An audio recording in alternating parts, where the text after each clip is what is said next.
Bonjour et bienvenue dans ce podcast de développement de soi. Je suis Romain Bamaison, coach multi-outils et formateur en entreprise. Ma mission est de vous accompagner vers l'harmonie dans vos différentes sphères de vie, en mettant l'introspection au service de l'action, tant dans la sphère personnelle que professionnelle.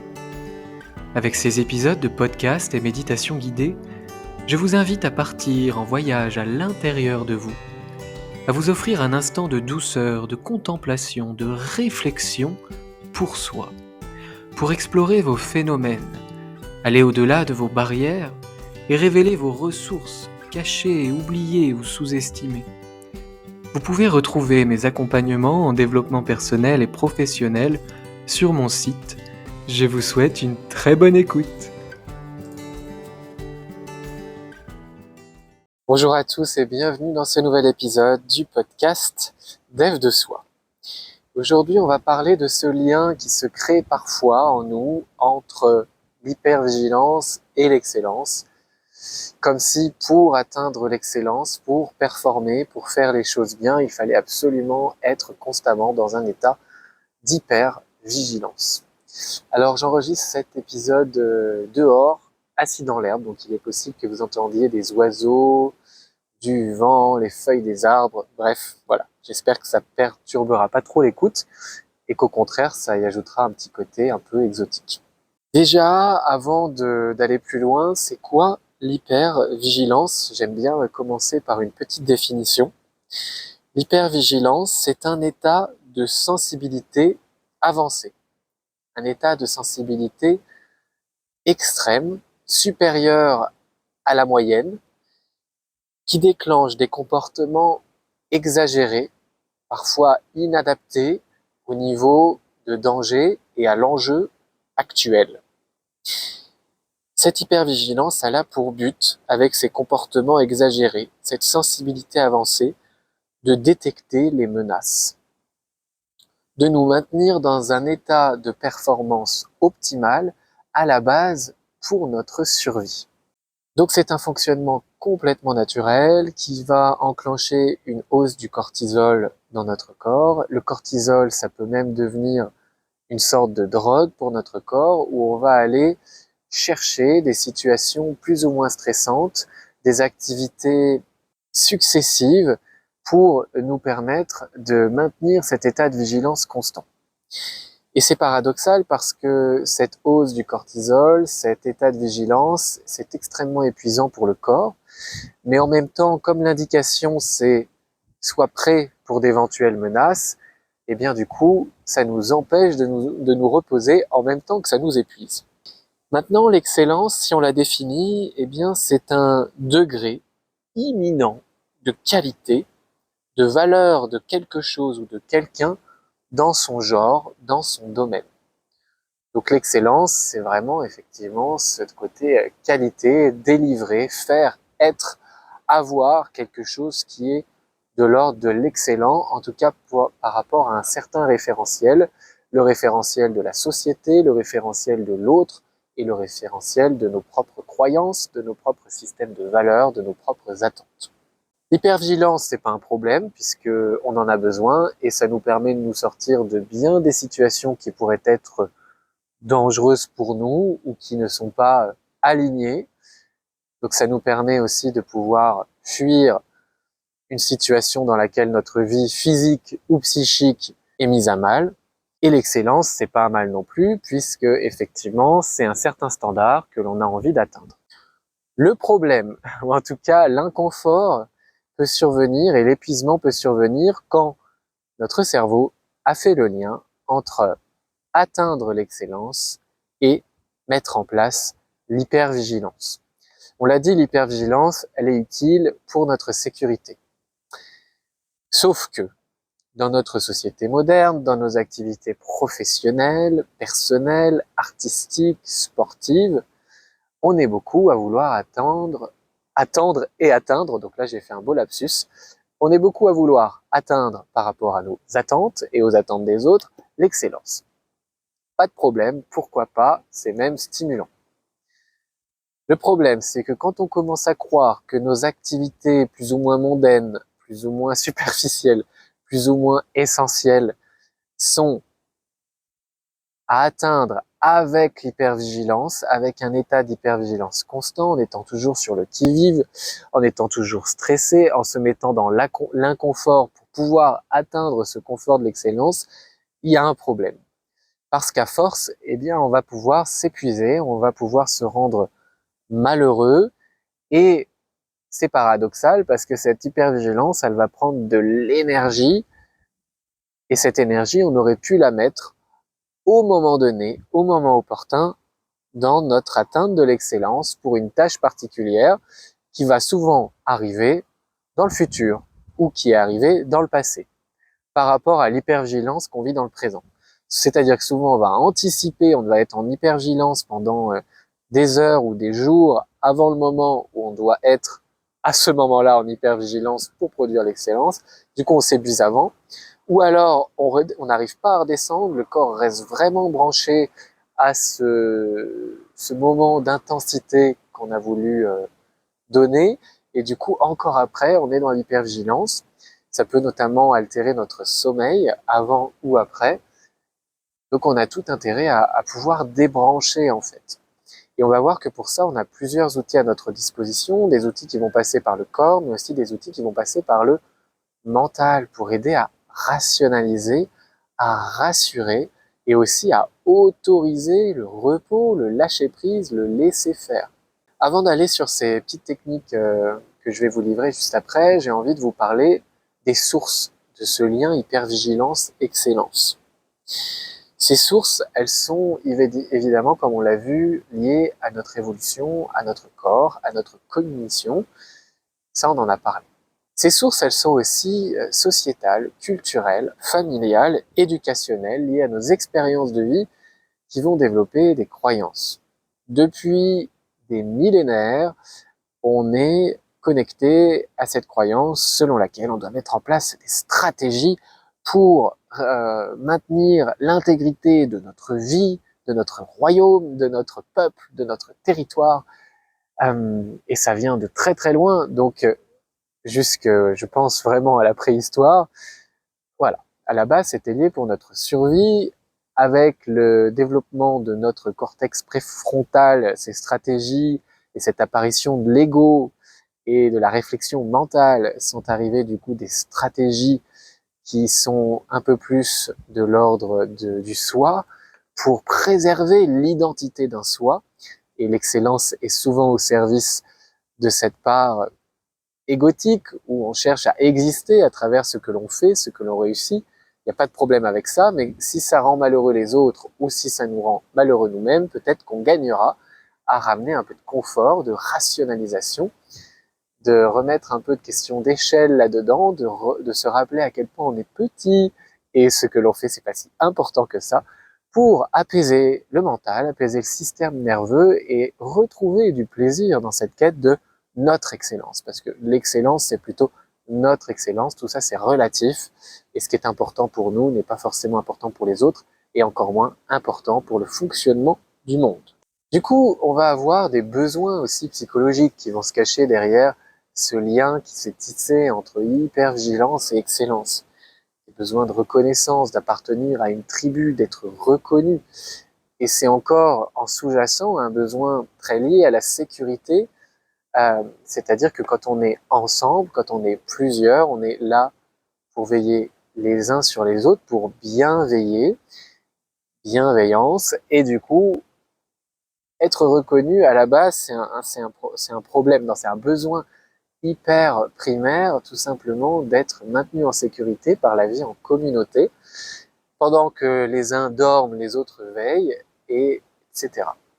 Il y a un autre mythe qui est très en lien avec ce raccourci qui peut être fait entre le besoin d'être en hypervigilance pour atteindre l'excellence, c'est le mythe, les croyances sociales, des choses qui sont très inscrites comme dans les mœurs, comme le mythe de l'acharnement et de la souffrance pour atteindre la libération. Donc ça, il y a un héritage très judéo-chrétien également, mais pas que.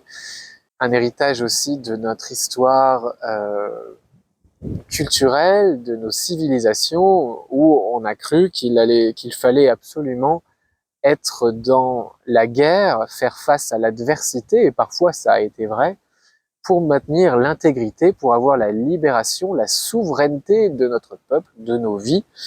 Et on est parfois là-dedans, c'est-à-dire que on va se mettre en hypervigilance pour atteindre l'excellence dans un domaine par rapport à un projet ou un objectif, et l'on va croire qu'en face, c'est la rédemption, c'est la libération. Une fois qu'on a atteint cela, on va enfin pouvoir se foutre la paix, sauf qu'en réalité, généralement, c'est une stratégie de surface, et la liberté, la libération, l'apaisement vient plutôt souvent dans une acceptation inconditionnelle de soi et dans la capacité de voir que on est là nous-mêmes pour nous-mêmes et que la sécurité, elle est là, déjà là, de nous à nous, mais aussi par rapport aux ressources essentielles qui sont déjà à notre disposition pour certains d'entre nous dans certaines civilisations et certaines situations géographiques. Je pense que si vous avez la chance d'écouter ce podcast, c'est certainement votre cas, vos besoins physiologiques, vos besoins de sécurité et aussi vos besoins d'appartenance premiers sont remplis. Et donc, vous avez certainement cette opportunité de vous foutre la paix, de lâcher prise et de voir qu'en fait, vous avez déjà la possibilité de ne plus être en hypervigilance, de vous foutre la paix et d'aller, oui, vers l'excellence, vers vos projets, vers vos objectifs, très bien, mais sans mettre un enjeu vital en face. Vous pouvez tout à fait trouver l'équilibre entre repos, sérénité et atteinte de vos objectifs, satisfaction de vos ambitions. Un travail aussi que j'aime bien faire par rapport à ça, et j'avais fait du coup un épisode là-dessus et une méditation guidée sur le fait d'accepter le chemin parcouru et de le voir, ce qui peut nous permettre de nous apaiser un peu et de sortir de cette hypervigilance, c'est de voir comment on a déjà atteint maintes et maintes objectifs personnels, professionnels, et que malgré cela, malgré toutes ces réussites que l'on a à notre actif, chacun d'entre nous, et c'est vraiment un regard que l'on doit apprendre à porter, puisque chacun d'entre nous avons vraiment relevé des défis depuis que l'on est enfant, à l'école, dans nos premières expériences de socialisation, dans le monde professionnel, etc. On a géré énormément le défi et on les a relevés, souvent avec brio, in fine. Je trouve que prendre le temps de regarder tout cela, ça permet aussi de voir et de reconnaître les ressources, de voir qu'en fait, on a déjà toutes les ressources en nous, et qu'en plus, quand on regarde comme ça dans le rétroviseur, on se rend compte qu'on a également un peu d'expérience pour pouvoir faire face à de nouveaux défis, pour pouvoir atteindre de nouveaux objectifs. Il y a un autre mythe aussi dont j'aimerais parler, c'est le mythe du talent brut. Il y a un mythe comme ça qui est fait dans nos sociétés et qui peut paradoxalement nous amener à l'hypervigilance et surtout à la dénigration de soi. Et encore plus, je dirais, dans cette ère des réseaux sociaux, c'est que beaucoup de choses sont romancées.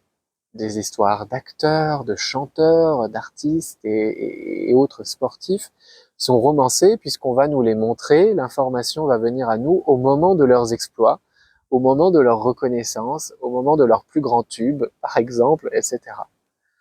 Et on parle pas toujours, même si ça bouge un peu, on parle pas toujours des défis qui ont été traversés derrière tout ça, des heures de travail que cela a représenté et du temps que cela a pris d'atteindre ce niveau d'excellence, et qu'il y a aussi eu besoin de prendre soin de soi, certainement des phases de pause, des phases de doute, où ça a un peu vivoté, ça a permis aussi à ces personnes dont on voit l'excellence à un moment donné, certainement de se régénérer. Il y a certainement des moments où elles ont dû se foutre la paix, mais les médias et autres vont avoir tendance à romancer, soit en parlant d'un diamant brut, talent brut, en omettant le travail qu'il y a derrière et toutes les phases de doute, etc. qu'il y a eu, ou alors au contraire, en parlant uniquement de l'acharnement et du grand travail qui a été effectué depuis tout le temps des années, ce qui est pas spécialement faux, mais sans parler aussi du besoin qu'ont eu ces personnes d'avoir un bon sommeil, de prendre soin de leur alimentation, de prendre soin de leurs liens sociaux, de prendre soin de leur repos en général, physique, mental. Et du coup, on peut parfois être bercé par ces images de, bah voilà, si j'ai pas le talent brut, il va falloir que je m'acharne. Ou alors, une autre image, c'est, voilà, absolument pour y arriver, il faut être dans le dur, il faut être très dur avec soi-même tout le temps, tout le temps, tout le temps. Non, c'est un équilibre. Effectivement, il y a des moments où il va falloir être exigeant, travailler, rigoureux, suivre son rétro-programme pour atteindre un objectif. Mais il y a aussi des moments où il va falloir avoir de la rigueur, du bien-être dans notre paix intérieure, dans notre régénération physique. Et la régénération physique, pour les grands sensibles, comme moi par exemple, elle passe aussi par le fait de se foutre la paix mentalement et d'être capable de lâcher prise dans la tête. Sinon, moi par exemple, je sais que ça altère énormément mon sommeil, mon mental ne veut absolument pas lâcher, et ça va m'interdire, retarder énormément de plusieurs heures le sommeil. Et ensuite, c'est un cercle vicieux, l'épuisement, le stress, même la tristesse. J'en ai parlé dans un épisode sur sortir de l'engrenage fatigue, stress, tristesse. Il y a ça, il y a cet enjeu. Donc maintenant, si on peut aussi parler de quelques petites pratiques qui peuvent vous aider, évidemment, du coup, il y a ce que j'ai dit, regarder dans le rétroviseur, reconnaître ses réussites passées, ses ressources, son expérience pour se dire, ok, j'ai dans ma valise plein d'outils qui vont me permettre aussi peut-être de me lâcher un peu la pression que je me mets. On peut aussi, et ça c'est extrêmement efficace, avoir des pratiques somatiques, des pratiques psychocorporelles.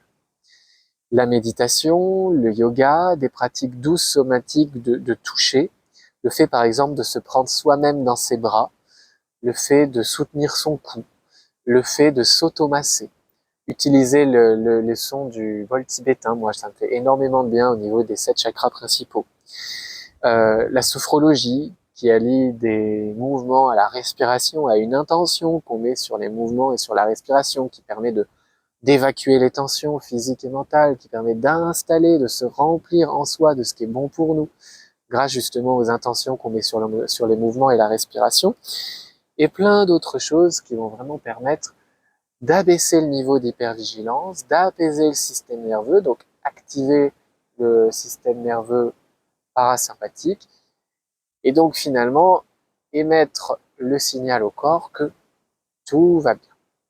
Ce qui va permettre aussi, et je le dis souvent, l'humilité est au service de la paix, ce qui va permettre vraiment de nous ramener de la sérénité, de la détente physique et du calme mental, ça va être de rationaliser notre existence et de voir à l'échelle du monde ou à l'échelle de l'univers. Alors moi, je sais que ça me fait beaucoup de bien de penser à l'infini de l'univers. Il y a des personnes que ça va angoisser, donc ça, faites vraiment en fonction de vous.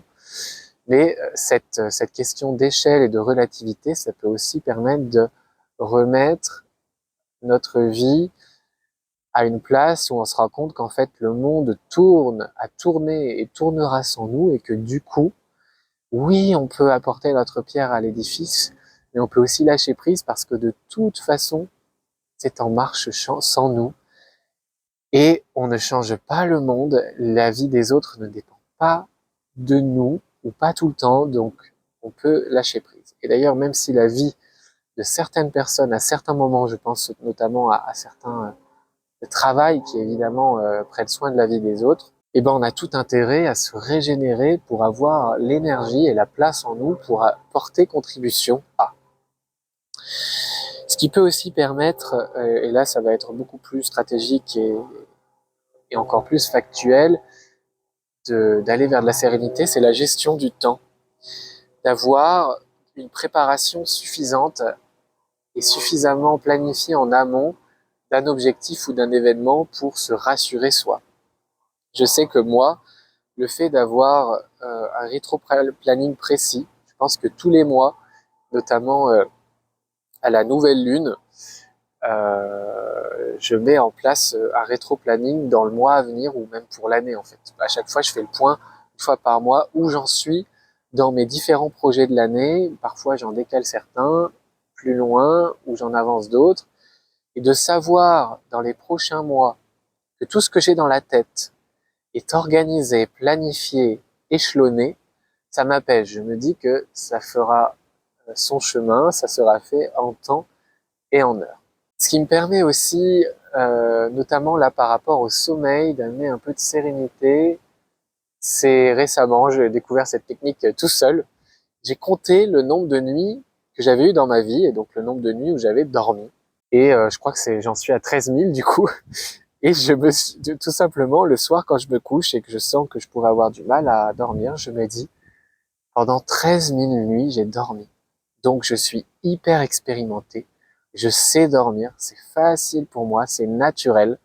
Et je vais juste dormir une nuit de plus dans ce nombre incalculable, ces milliers de nuits qui ont déjà eu lieu. Voilà un exemple de rationalisation. Un autre type de rationalisation par rapport au sommeil que ma sœur m'a donné et qui m'a aussi beaucoup aidé, qui est tout simple, c'est ma sœur, elle se dit que quand elle se couche, quand elle commence à penser à tout ce qu'elle va devoir faire, elle se dit, ok, là de toute façon je peux pas m'en occuper, c'est pas le moment, je peux rien faire, donc je m'en occupe demain à la première heure. Dès que je me lève, je m'en occupe demain, mais là je peux rien faire. Et je l'ai fait quelques fois, cette rationalisation aussi, et ça permet effectivement de lâcher prise, de se foutre la paix. Évidemment, ensuite, il va y avoir toutes les méditations guidées qui marchent très bien. Là, sur ce podcast, vous en avez plein, mais il y en a aussi plein d'autres sur d'autres podcasts. Passer par le corps, je trouve ça aussi essentiel. Des techniques de respiration, certains mantras. J'ai fait notamment un épisode sur ce podcast qui s'appelle « Les mantras chakras chantés ». Do, Vam, Ram, Yum, Hum, Aum, Om. Et ces vibrations, avec une petite visualisation ou pas, ça permet vraiment aussi de refaire circuler l'énergie et de se régénérer un petit peu énergétiquement et d'évacuer les tensions. Voilà les amis, tout ça pour dire que prêtez attention si vous pensez que vous êtes dans ce schéma qui dit que il faut être absolument en hypervigilance pour atteindre l'excellence. Essayez d'y prêter attention, de ramener de la douceur à votre manière, la rationalisation, passer par le corps, la planification, la méditation, les respirations, ce qui vous fait du bien et ce qui vous permet aussi de lâcher prise et d'amener de la sérénité. Parce que la sérénité est vraiment au service de l'efficacité, puisqu'en fait, on maintient l'énergie dans notre réservoir quand on n'a pas besoin de la dépenser. Et puis, dites-vous que vous avez différents outils pour pouvoir cheminer progressivement vers cet apaisement. Et ne culpabilisons pas, parce que à la base, c'est vraiment quelque chose qui est à notre service. C'est naturel. L'hypervigilance, elle est là pour justement nous maintenir en vie et nous rendre rapides, efficaces dans la fuite ou dans l'action. Mais il y a des moments où on n'a pas besoin de ça, parce que les choses s'organisent de manière beaucoup plus sécuritaire et que du coup, oui, on peut aller vers l'excellence, mais on n'a pas besoin d'être dans l'hypervigilance. Dans 2 semaines, après cet épisode, je vais vous enregistrer une méditation guidée, mais qui sera justement une pratique somatique, qui sera l'auto-câlin, l'auto-étreinte, se prendre dans ses bras. Donc ça sera très simple, je pense très court également, mais voilà, je vous la guiderai. Je ferai aussi, je pense, un réel du coup avec la vidéo sur Instagram. Romain Dev de Soi, si ça vous intéresse. En attendant, prenez bien soin de vous, apaisez-vous, soyez gentils, même pour atteindre l'excellence, c'est possible. La sérénité au service de la paix. Et je vous dis à bientôt pour un nouvel épisode. Bye bye.